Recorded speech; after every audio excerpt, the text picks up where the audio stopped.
এইটাই আগের ভাই চলো নাকি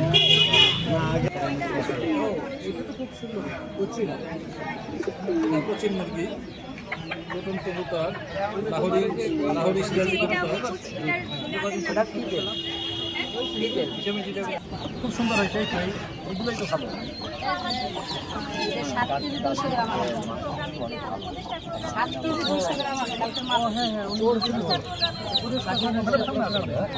সালে মোহাম্মদ ইসা মহিত, সম্মানিত খামারি,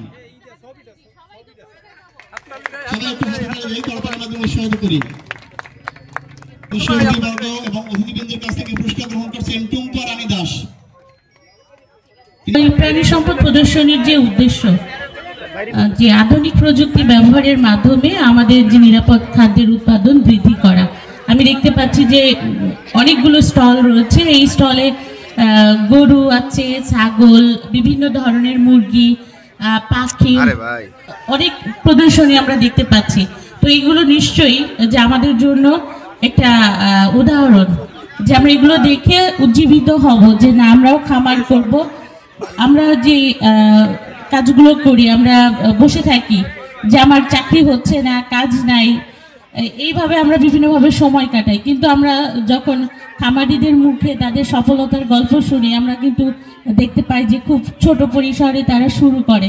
তারপরে এই যে উপজেলা প্রশাসন বা কৃষি কর্মকর্তাদের কাছ থেকে হোক বা প্রাণী সম্পদ কর্মকর্তাদের কাছ থেকে বিভিন্নভাবে ট্রেনিং নিয়ে তারা নিজেরা কিন্তু খামার গড়ে তোলে এবং স্বাবলম্বী হয়ে ওঠে। তো আমার সামনে যে খামারি ভাই বোনেরা রয়েছেন, আপনারা সবাই আপনাদের যে সামর্থ্য আছে সেই সামর্থ্যের সাথে আমাদের প্রাণী সম্পদ বিভাগ, উপজেলা প্রশাসন থেকে আমরা সর্বোচ্চ সহযোগিতা করব। আসলে যে উদ্দেশ্যে এই প্রাণী সম্পদ সপ্তাহ বা এই প্রদর্শনীর যে আয়োজন করা হয়, সেটার মর্মটা হলো এই যে বিভিন্ন প্রযুক্তি এবং তথ্য এইগুলো প্রদর্শন করা। বর্তমান সময়ে সেবা পাওয়াটা অনেক সহজ। প্রযুক্তি আপনার হাতে নাগালে।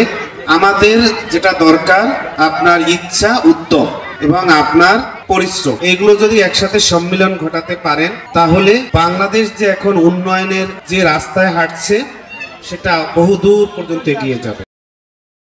মানুষ আসলে বক্তব্য শুনতে চায় না, তারপরও বলি যে এই যে প্রাণী সম্পদের যে একটা বিপ্লব ঘটে গেছে। মানে আমিও কৃষি অফিসার, মৎস্য প্রাণী এরা মানে সব আসলে কৃষিরই মধ্যে আওতাভুক্ত। কৃষিতে আমি মনে করি যে অনেক উন্নতি হয়েছে আমাদের দেশ স্বাধীন লাভের পরে। যে আমাদের হাতে উন্নত প্রযুক্তি ছিল, তথ্যগুলো ছিল, সেগুলো আমরা বুঝতে পেরেছি এবং সেই অনুযায়ী আমাদের চিন্তাটা এবং এই প্রযুক্তিগুলো সেগুলোকে আমরা প্রয়োগ করতে পেরেছি।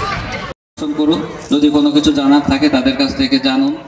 আপনাদের যদি কোনো কিছু অভিজ্ঞতা থাকে তাদের সাথে আলোচনা করুন। এই জ্ঞানের যে পারস্পরিক আদান প্রদানের মাধ্যমে আমাদের প্রাণী সম্পদের আসলে মূল উদ্দেশ্য। আমার খামারের নাম হইলে হাওলাদার পাখিরঘর। আমাদের এখানে আছে ব্রাহ্মা আছে, ফিজেল আছে, এরপরে কোচিং আছে এবং দেশি হাঁস মুরগি আছে, আরও অন্য প্রাণী আছে যেগুলো আমি নিজেই পালন করি আমার নিজের অর্থায়নে। আমার ব্রয়লার মুরগির খামার আছে, ৩,৫০০ মুরগি পালি আমার শেডে। আজকের এই প্রদর্শনীর জন্য 2টা মুরগি বানাইছি, 10 কেজি করিয়া, 2টা ওয়েট, একটা 2টা 20 কেজি। আর আমার পশু হসপিটালে দিয়া আমি এখন তারিখ ওই রকমের কিছু দিয়া কোনো সহযোগিতা ওই রকমের বেশি একটা কিছু পাই নাই। তারপরও মশলা যাতে মানে সিজনালটা আলহামদুলিল্লাহ।